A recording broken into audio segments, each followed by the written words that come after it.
and welcome back to my channel. In today's video, I'm going to be going through my Goodreads from years ago and trying to find some of the best thrillers that I have read that you most likely haven't heard of. So what I did was I just went through, I found all the thrillers that I had rated at least a 3 and up, and I wanted to see basically which ones had been looked at the least on Goodreads. These are all like under 5,000 readers that have talked about these or rated these on Goodreads. So most likely you guys have not heard of these yet. So that's what I'm hoping. I'm hoping that I can give you guys some good recommendations of books that you haven't heard of yet that you will like. The first book that we're going to talk about is Stolen Child by Laura Elliott. So I am going to read the synopsis for these because, to be completely honest, with some of them I read them so long ago that I don't even really remember the book. I know that I rated it higher, but I don't even remember it because it's been so long. So a lot of these I might actually end up rereading myself because they sound really good and I know that I liked them off of my Goodreads review. So I might end up reading a few of these myself. But this one says, Carla Kelly wakes to find her 2-day-old baby daughter's cot empty. Carla, a top model, launches a fierce national campaign to find her baby, but she receives a deluge of threats and recriminations from strangers.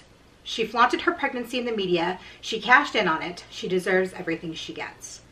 One letter Carla receives stands out from the rest. It opens wounds and exposes shocking secrets from Carla's past that suggest what happened to her daughter was a revenge a long time planned. So this one obviously sounds really good, and it says on the front, it says, she will find the woman who took her daughter. So I remember kind of bits and pieces of this, but from what I remember of it, especially now, I think I read this before I was a mom. Now I think reading this as a mother, I think it would be 100 times worse, and it would be keeping you more on the edge of your seat because basically she's trying to figure out who did this to her. She knows that this is somebody that she knows, or somebody that obviously knows more about her than would lead on in the press. Like it said, she is a famous person. She is a model. So she goes around and she kind of like, while she's pregnant, you know, she's flaunting it. She's excited, as, you know, all new mothers are. But so many people just think, well, whatever, you know, you did this to yourself. But she is going to stop at absolutely nothing to find out the person who did this to her and to bring her daughter home. The next book is by Trish Doller, and it is called The Devil You Know, and it follows a young girl just out of high school, and she's just looking for a new adventure. Katie Wells has spent most of her life doing the right thing, going to school, working, and taking care of her family. But it's the summer after her high school graduation, and she's ready for something big to happen. So when she meets two handsome cousins at a campfire party, she finally has a chance for fun. There's the mysterious, seductive Noah, then there's the intelligent, good-natured Matt. When they invite her and a friend to join them on a road trip, it's just the escape Katie has been craving. But what starts out as a carefree journey quickly turns deadly when she discovers that one of the boys is not who he claims to be at all. So there's murder, there's kidnappings, there's all sorts of crazy things that go on in this book. I remember flying through this really, really quickly. I enjoyed it a lot and I read it very fast. It is a smaller book, and so I think it's only, how many pages? 244. So this is like really good for a quick read. If you're like maybe going on a vacation or something, this would be a really good plain read. And I really enjoyed this one. I don't know why I'm going to say I enjoyed them because I obviously enjoyed them all.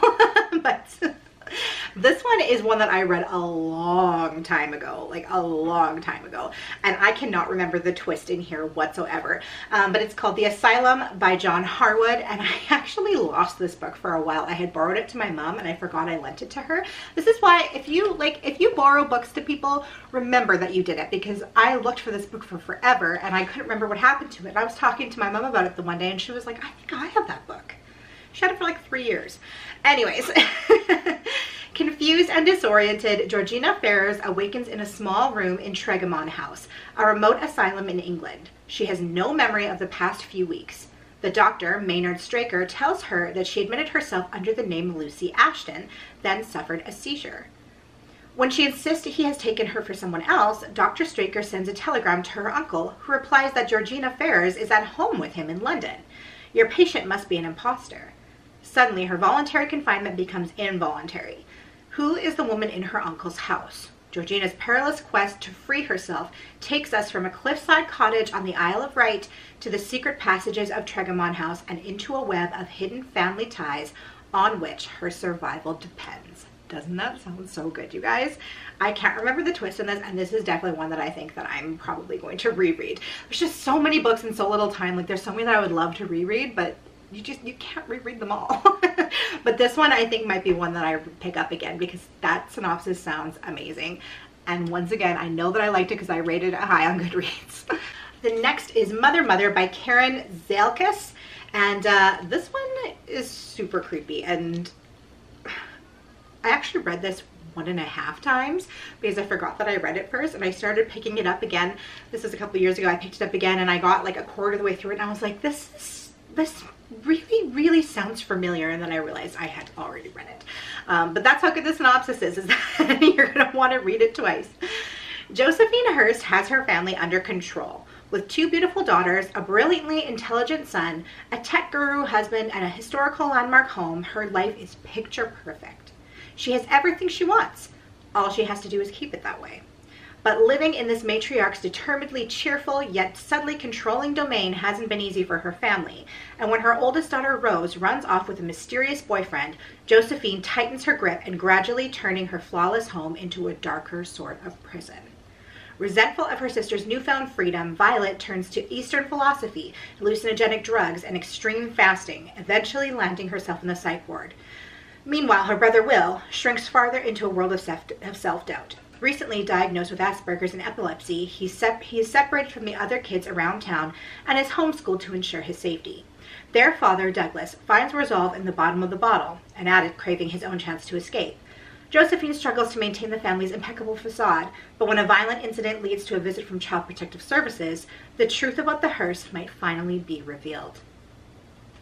So this one obviously is set, it's more from the perspective of the mother. Like, you get to see perspectives of all of the children in here, but it's also from the perspective of the mother as she is like declining mentally, and she is trying so hard to just project this perfect family image that she is like extremely controlling her family, and things just start to go completely awry and she starts to completely downgrade mentally. So very interesting psychological thriller. And the last book we're going to talk about today is one that I have talked about before, and that is Ruthless by Carolyn Lee Adams.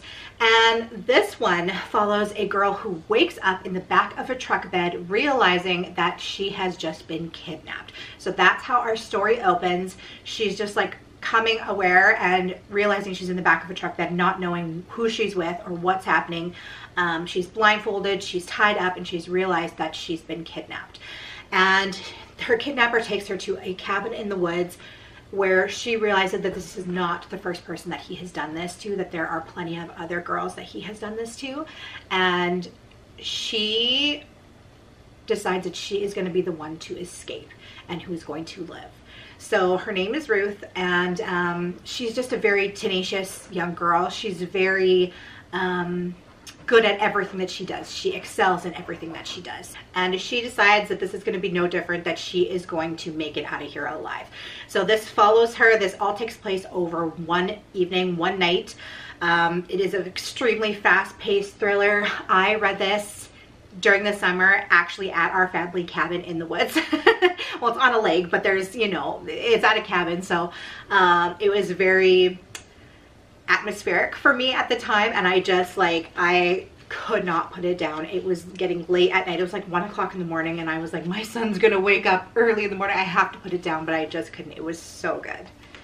So you guys, those are 5 thrillers that you probably haven't heard of, which I think you will absolutely love. Please let me know in the comments down below if you have heard of any of them before, if you've read any of them before, and what your thoughts on them were. And also, alternatively, let me know if there's any that sound really good to you that you're going to check out. I hope you guys are having a wonderful day. Don't forget to hit the subscribe button on the way out if you did enjoy today's video, and I will see you guys in the next one. Bye!